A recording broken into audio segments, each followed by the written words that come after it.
Hello students, my name is Professor Lando and welcome to the esteemed Ligma University. And in today's lesson we're taking a look at a very important topic, and that is one on futanari. Yes, futanari. What is it? And also, why do we like it so much? That's what we're striving to answer today. So please, again, take a seat, open up your notebooks, and let's begin class.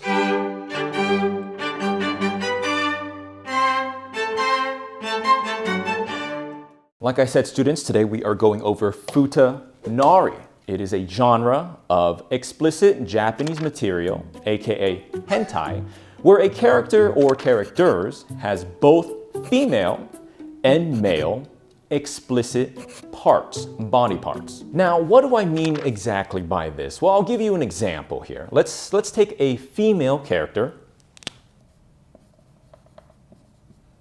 Chun-Li, and we compare it to a male character, for example, someone like Naruto. Now, when it comes to futanari, in its most basic description, it describes a character that is intersex, having both parts. Now, you could take this as a traditionally female character like Chun-Li having a phallus, or a male character having breasts, for example. But when it comes to futanari in practice, out there on the field, we find that more often than not, the majority of the media is going to be female characters with the addition of male parts, conceptually speaking, and not male characters with female parts. Now, don't get confused. There could be some crossover here with Rule 63, male characters and or female characters being changed into the opposite gender in fan-made media, fan art and whatnot. But we are talking about futanari. Now, before we get deeper into this subject, I'd like to get deeper into this subject, you know what I mean? Futanari is a genre in Japanese explicit fictional works. So when we talk about futanari, it is in the context of fiction. And although there might be some loose associations with this word to some real-life cultural things many, many years ago, today, in modern times, and in the context that I'm teaching you about, futanari is not to be used to describe real-life people, trans people specifically.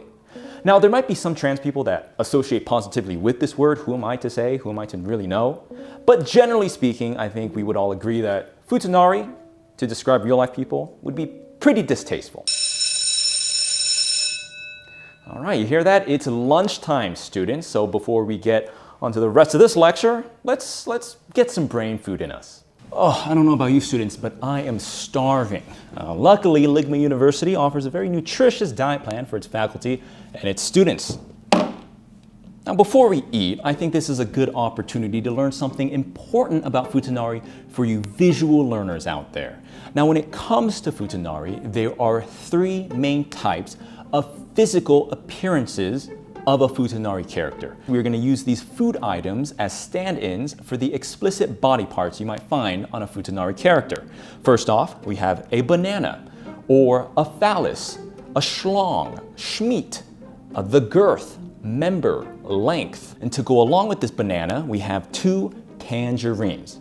And they go at the base of the banana like so. And this represents the male package, as you can guess. And in a futanari character, this replaces the normal female accoutrement that you would usually find. And they come in different shapes and sizes like they do in real life. They come just like this, girthy, way above average length, that's for sure. And maybe sometimes they come with a little bit of that skin missing at the top. And they say that loses some sensation for the banana, but I think they make do. And so that's going to be the first version of a futanari character that we might run into. And so what we have next is this donut. That's going to represent the female body part usually found in explicit material. Right there, this delicious donut, right there. And so in the second form of a futanari character, in the physical appearance of it, instead of the standard male package, you remove the tangerines, no tangerines, and in place of it would be the donut, the female entrance where it normally would be, but with a banana protruding from the top. Arguably, this is a more niche version compared to the standard male package being on a futanari, but otherwise popular within its own community. And for the third version of futanari character, we're going to combine our entire meal and have a balanced, nutritious diet. We're going to have the standard male package, like so, resting upon our donut. Now, this might seem a little gluttonous to you, but to some people, this is their preference. And we can't argue that this is definitely a pillar of the futanari genre. But I think whether or not you prefer your tangerines with your banana, no tangerines with your banana, I think we can all agree that when it comes to futanari, it's all delicious. So fucking good. Well, that answers the question of what is futanari, but not why futanari. And what do we mean by why futanari? Well, why is it so popular? Let me give you some metrics here for reference. We're going to be pulling from two main sources, two main websites where Japanese explicit media, as well as other types of explicit media, are hosted. And that would be these two websites right here. Now, for liability's sake, I'm not going to tell you exactly which websites these are, but I will say that these are the two most popular websites for hosting Japanese explicit media, as well as other types of explicit media. This one being for images, and this one being for doujins, or the comic manga version. And on the first website, there are 603,639 individual results for the word futanari. And for the doujin site, there are 35,416 individual works posted with the tag futanari. Now, I don't know about you, but I think that's a lot of futanari. Now, the question is why? Why do we like futanari so much? Well, the key thing here is projection. That's the term that I use to describe the phenomena at play here when it comes to futanari. Much like how Charles Xavier, famed telepath leader of the X-Men, might project his conscious mind from one X-Men to another person. Tracer with a big fat. That's the type of projection I'm talking about here. Now let me go more into depth. The key appeal of the futanari genre is understanding. Understanding what it feels like to have your chicken choked.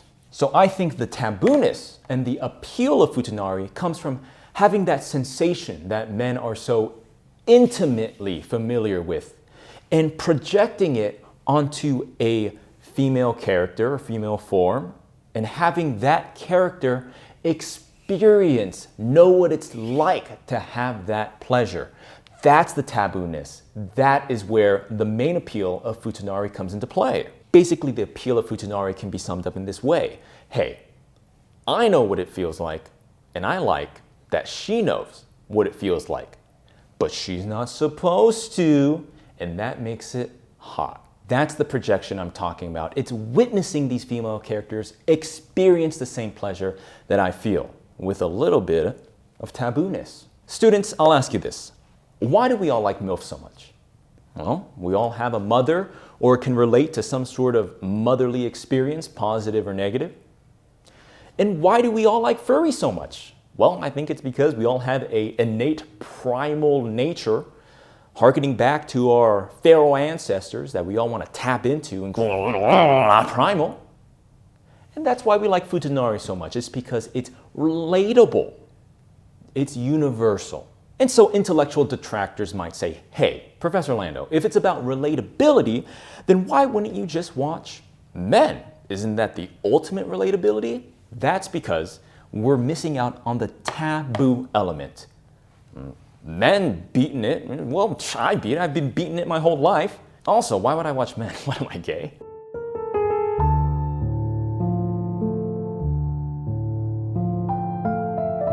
To answer this question, I want to take a look at one of my favorite scenarios. So what we have here is a visual representation for Plato's allegory of a cave. In regards to hardcore futanari, I ask you this question, students. Are you the prisoner or are you the onlooker? What exactly are you lusting for? Are you lusting for the concept, the idea, the projection and relatability of the phallus on the female character? If so, then I purport that it is not gay. However, if that is not the reason you like Futanari, then there could be a whole nother discussion to be had, and maybe, just maybe, it might be gay. Okay, now we're going to talk about something called the Futanari pipeline of self-discovery. So how does this diagram start? Well, it starts with the most basic exposure, hentai. Perhaps the first stage because of how accessible it is, especially with how provocative the visuals can be, mostly being animated media. This could be discovering a certain Teen Titans animation on Newgrounds, or perhaps seeing a clip of some sort of animated, explicit Japanese fictional work. But eventually you go on to the next stage, which is doujins, a slew of content that you never knew existed before. The volumes are comparable to a Library of Alexandria, the sort of Library of Alexandria of the modern age. When it comes to the animated works, this is the clickbait of the not safe for work pipeline. Because although there are some fantastic animated works, generally speaking, these are not the best in hindsight. Of course, when you're first discovering, this is very sensational, but doujins, that's where the meat is at. The care each panel has, the amount of work that can be explored is why doujins is the next stage. Where do we go from there? Well, now we discover SFM or 3D animations. Never underestimate the human potential for evolution, students. SFM, or Source Filmmaker, which is a 3D software developed by Valve, or other 3D programs such as Blender 3D, most popularly, I believe, allowed people to create a whole new world of not safe for work media. 3D renders, 3D animation, taking the 2D planes, which have been available in doujins and in the animated 2D works, and bring them into a whole new dimension. Source Filmmaker and Blender. Part of this is being able to take community-made models, assets, and the sheer productivity, the sheer output going down this pipeline. What is inevitable as a next step? If you are consuming SFM or 3D media, you are bound to discover Futanari. Yes, Futanari. Because Futanari, although apparent in both doujin works and in animated works, for some reason seems to be particularly present within 3D works. Now, not saying that you can't skip a step here. Perhaps you might find your way more prevalently in doujins than animated, but still possible. Perhaps there are some works I'm not too familiar. Maybe you can send me some just so cross-reference. So what are we talking about here? Well, when you go down this pipeline up to this point here, you might be somewhat normal. As normal as you can be after discovering what these are. But upon discovering Futanari, I think as a newly initiated person, you might be thinking, oh, I don't hate it. Maybe. Kind of like it. So whether you follow the standard flow or perhaps find yourself off the beaten path a little bit, you get to this point and you have to admit something to yourself. Hey, kind of like that. And where do we go from here? On an entirely separate pipeline, maybe you could see something like this happening. Whoa, wait a minute. Now, instead of liking female characters, those are just dudes. But hey, I think students, what you're saying is, but Professor Lando, no, they're feminine. They're breedable or and submissive and or. Well, once you're at this stage, there is a way you might find yourself even deeper. F it, I just like men.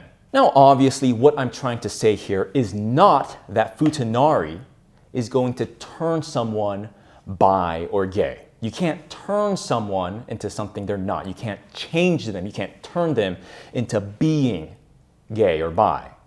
But maybe this might reveal what's inside.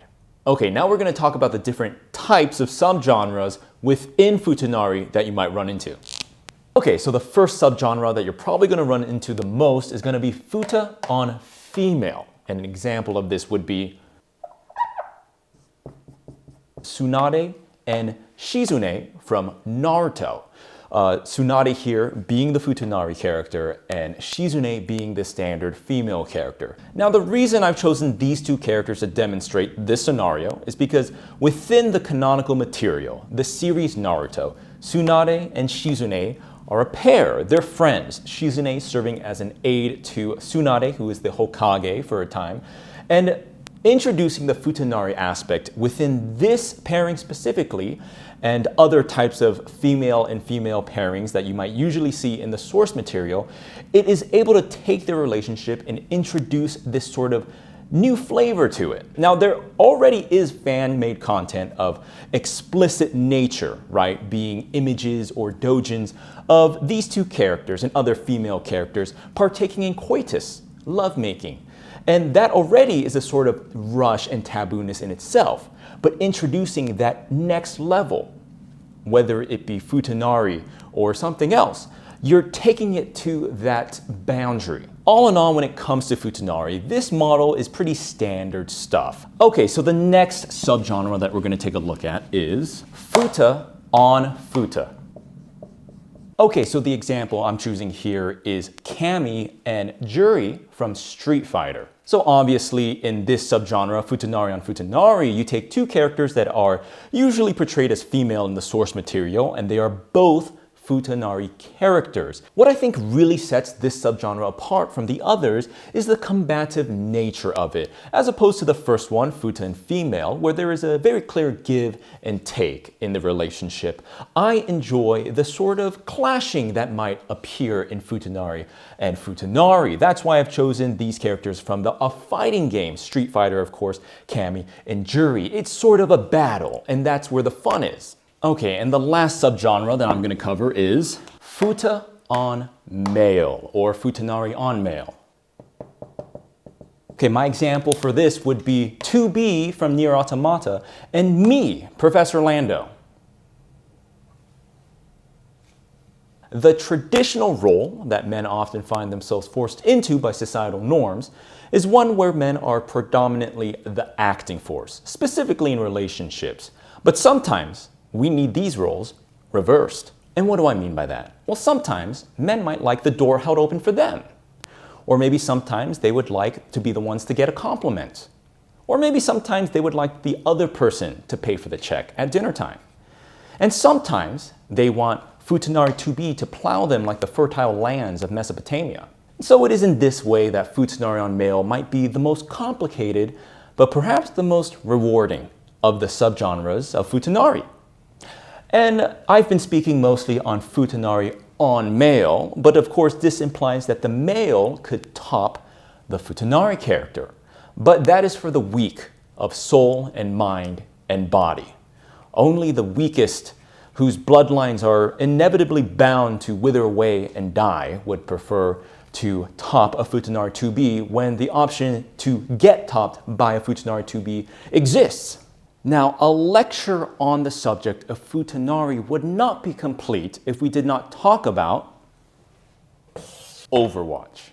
This first-person shooter game, developed by Blizzard Entertainment, released on 2016, took the world by storm. It's hard to really adequately describe how popular Overwatch was, from the fan-made content, cosplays, art, to the competitive scene, the casual gaming scene, all the videos on YouTube and clips online.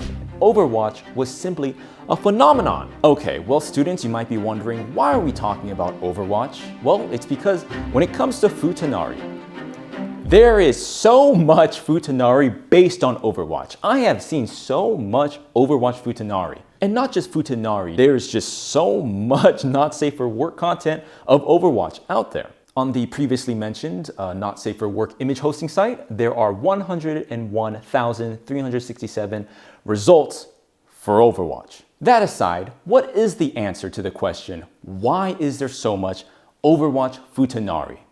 Well, it's because playing Overwatch feels like you're getting f***ed. You're getting f***ed. by every character that they have to give each character a dick, so you can probably get by your teammates no matter who they play. Additionally, to answer the question, is it gay to like Overwatch Futanari? My answer, yes. And it's not because of the Futanari. It's because I can't think of anything gayer than liking Overwatch. Hello students, thank you so much for watching the video. Professor Orlando here with a little bit of an announcement. I'm going to be making an appearance at Anime Expo this year, July 4th weekend, Los Angeles, California. I'll be having a meet and greet on the second day of that weekend in collaboration with Omina, the apparel lifestyle merchandise brand. To go along with that, we're going to be releasing our next merch collab with Omina at Anime Expo with an online release coming this summer. Here's our new varsity jacket along with that shirt I was wearing earlier that you can wear to show off your school spirit and show everyone that you are a Ligma University Catboy. We're also going to have this cross-body bag with the Ligma University emblem right there where you can store all of your school supplies. Ample room to have a lot of miscellaneous items such as the Professor Orlando plushie that's also going to be available. Again, this merch, as well as some other items, are going to be launching at Anime Expo with an online release coming later this summer. If you happen to be going, I hope to see you, and if not, I'll see you in the next lecture. Thank you so much, students. Thank you so much to our Patreon supporters, and a special shout out to the students shown here in detention. Check out my Patreon page for bonus content like extended footage, art, and behind the scenes updates. Thanks again.